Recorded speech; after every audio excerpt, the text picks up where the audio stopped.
ఏ స్నేహము కావాలని ఇన్నాళ్ళుగా తెలియలేదు.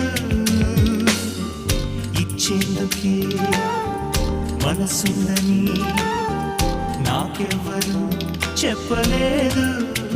చెలిమి చిరునామా తెలుసుకోగానే రెక్కలొచ్చాయో ఏమిటో,